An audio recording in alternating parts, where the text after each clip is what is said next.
Mercy. Mercy. Mercy. The mercy of God is very powerful. When you begin to experience the mercy of God, you see, you will get results beyond your prayer life. I'm telling you. You begin to, there are things that legitimately should destroy you, but the mercy of God will come and say, you know what? I stand to take responsibility over his ignorance. I stand to take responsibility over the fact that he has not yet found the keys that will make for his lifting. See, those who have enjoyed the mercy of God, they get results far before their level of understanding catches up. And by the time they learn it, they now say, so now that I know this, why was I receiving the results anyway? Because based on what I know now, it's now I should start having that result. But the results started coming even before your understanding came. Mercy. Mercy. I've learned the mercy of God. I'm a product of God's mercy.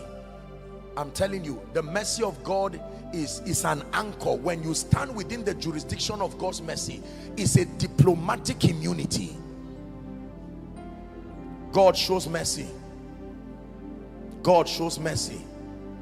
Mercy is a fruit of compassion. God shows mercy. Let me tell you, ladies and gentlemen, the race is not to the swift.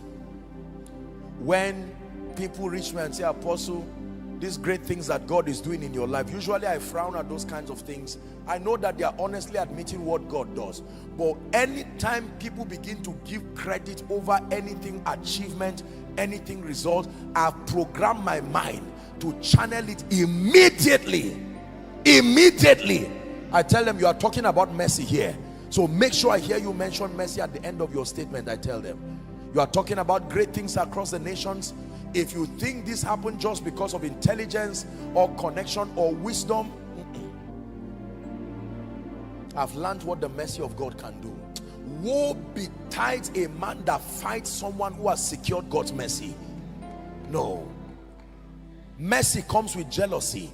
The jealousy of God will tear your adversary into pieces. I'm telling you, if you have obtained mercy from God, and the mercy of God is for all, ladies and gentlemen. It's not a license for licentiousness. God's mercy is there to remedy the limitations that come by reason of our wearing this mortal body. There was a day I was sharing with my people back home. There was a day, sometimes I kneel down to pray. And you know it's dangerous to kneel down to pray when you are tired.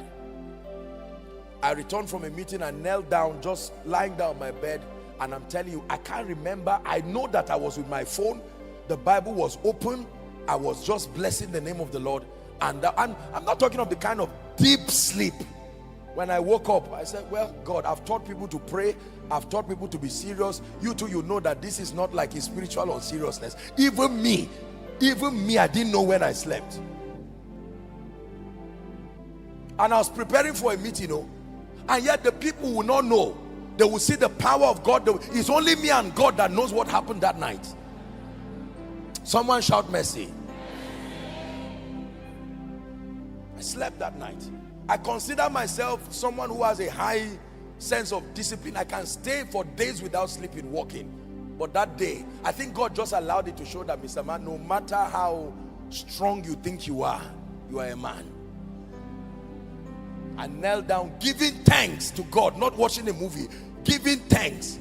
You are saying, Lord, I thank you, you are my rock, and that's it, and you just sleep like that. And it's not like maybe you know, there are divine encounters where you are made to sleep, and I didn't see any. It was sleep, deep sleep. And when I woke up, I said, God, if you just depend on my preparation, I'm not lazy, but now I need help. You hold on to the cross and say, let's go together.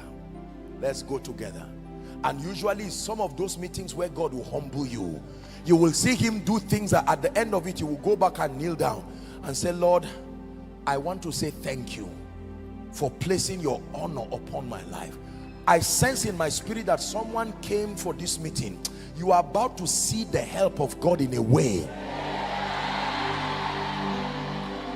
Let me tell you this, and I'm saying it prophetically, that when people keep you side by side with your achievements, you will almost feel guilty saying it is you, who is behind it.